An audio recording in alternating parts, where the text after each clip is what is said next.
So it's interesting that prisons are allowing religious groups to come in and minister to their inmates, whereas that's not generally welcomed in the workplace or in schools anymore. Tell me a bit about that. The difference about prisons and other establishments is that it is the law to allow prisoners to access acts of worship for their own faith.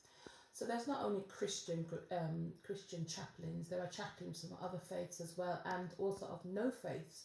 There are chaplains also of that other people who have no faith that you know about. There are chaplains for them. So there actually is a pagan chaplains as well in prisons. You might allow to know that. So it's important that people in prisons get an opportunity to access acts of worship.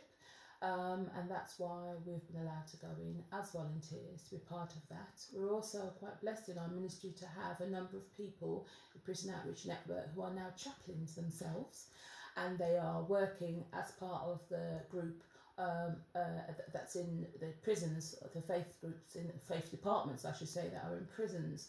It's also said by the prisons that where they have chaplains, the chaplain is actually part of the management of the prison, part of it. They don't see it as separate.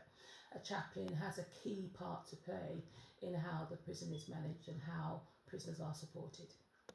Okay. One more question. The prisoners that you come across, does there seem to be hope? Is there a feeling that they're here once, they'll do their time, they'll come out, and they'll never come back in? Or are there some that you come across who are quite hard in the sense that they don't care, and it's likely that if they are released, they'll probably reoffend and come back again? What's your view there? I think from my own experience, you see prisoners in all different categories. You know, we've seen prisoners who I've seen once, I've never seen again, even though we've been going to the prisons for many years. I've seen a number of prisoners who I've seen a number of times, and I saw one again recently. And, you know, sometimes it's exactly the same thing that they've done before that they do again. And the prisons will talk about repeat offenders, and so for some people they are not necessarily institutionalised, but something like that. Some people who find it hard to be on the outside, they reoffend, they end up back inside. And, you know, I think the thing is that whatever category someone is in, we still bring them the same message of hope and transformation through Jesus Christ.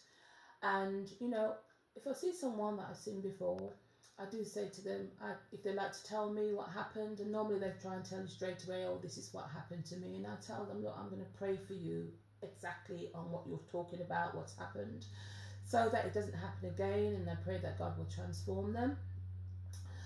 That's all you can do. There is hope for everyone, for every single prisoner, even the most hardened prisoner. I do recall one time I went into a prison and I was talking to a prisoner, and this is why it stands out in my mind, that he seemed so hard, his eyes were so cold. As much as I was telling him about Jesus, I could feel in my spirit there was someone or some people that he did not want to forgive. His eyes just told that story. He was listening to me, he wasn't being disrespectful, but I could see the hardness was there. So I remember that when I actually left that prison, he was going to be leaving soon, and I went home.